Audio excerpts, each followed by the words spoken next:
Hello, I am Nimja, and this is Sweet Bedtime Story. Today I just would like to tell you a story that my dad once told me. See, my dad often told me stories at bedtime when I was too stubborn or too energetic to sleep, maybe both. And in fact, he told me so many stories that at one point he even started writing a story about me returning color to the world. But that's for another time.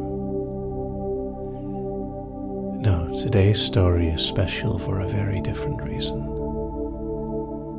I remember it very well. As I was laying in bed listening to his voice, he started telling me a story.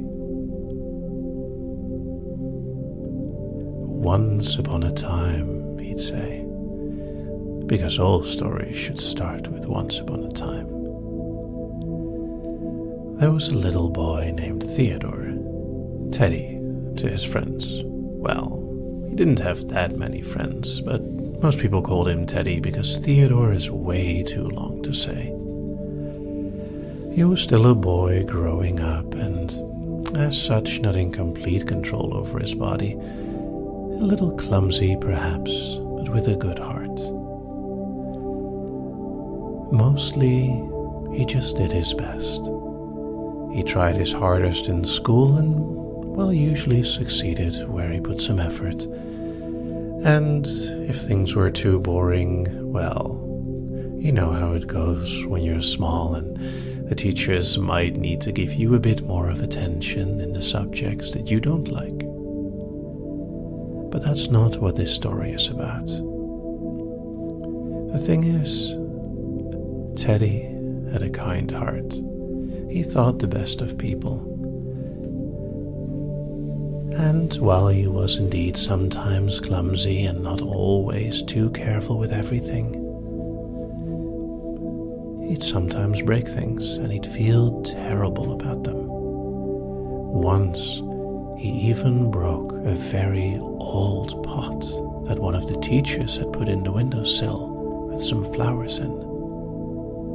The flowers could be saved, but no matter how much glue Teddy tried to use, the pot was broken. And he felt so guilty. He felt so bad for breaking something important to the teacher. And the other children started noticing this and started blaming him for other things that broke or were done. If someone broke something else, they just say that Teddy did it if nobody had seen it. And this continued. And the more children said it, the more the teachers would believe it. They didn't have a choice. Nobody else had seen what was happened, and everyone was saying that Teddy had done it. This continued year after year. And what was worse, Teddy started believing them. He thought that he had done those things and simply couldn't remember. He thought that he had broken or destroyed all those things. And he felt guilty. Remembering that pot that he broke, he felt so guilty. And it didn't take long for him to see things in the news and feel responsible for them. He'd look at the world and he was almost becoming blind to the good things, seeing only all the things that went wrong. And he would feel so terrible. He would feel ashamed almost of existing, feel all that guilt. Teddy did it. He took it quietly. Rather than the smiling child he once was, he became more and more quiet. And one day, he was walking on the street, thin as anything, and someone walked past him, turned around and said, "Teddy?" He turned around, wondering what he'd done this time. He didn't recognize the woman. The face had more lines than it used to have,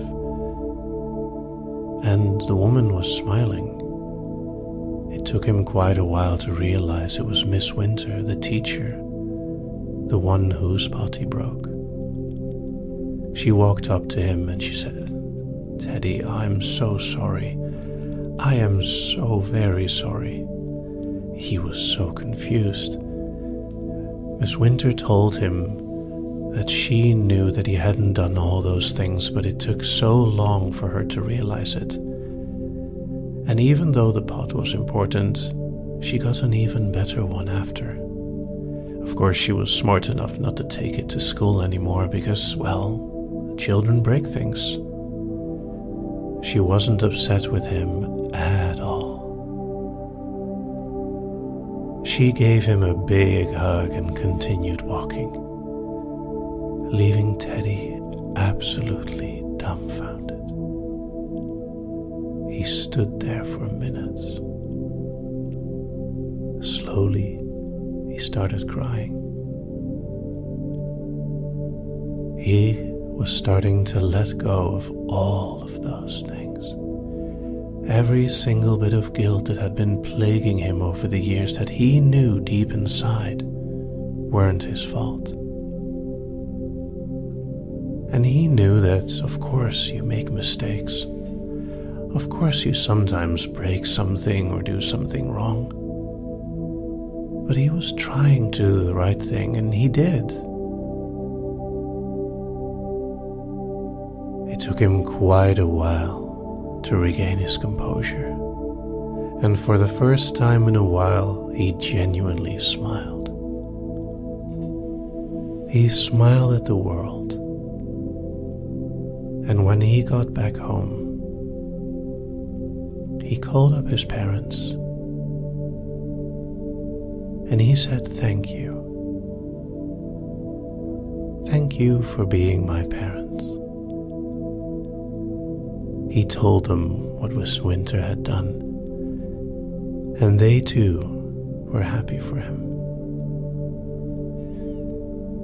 It took him a while to get over everything, but every day the sun shone a bit brighter. Every day there was more spring in his step, for him to do the right things, to feel the right way. He ate more healthy, enjoyed his life. And come Christmas, he did something he'd never done before. He did his best to gather all the addresses of everyone who had ever placed the blame on him. And he wrote them a card saying, "I forgive you." It didn't matter if they read it or not. He knew what he had done, and he was proud of himself.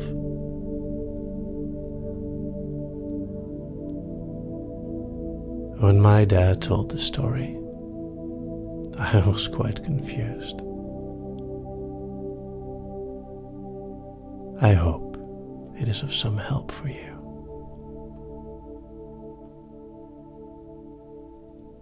Sleep well.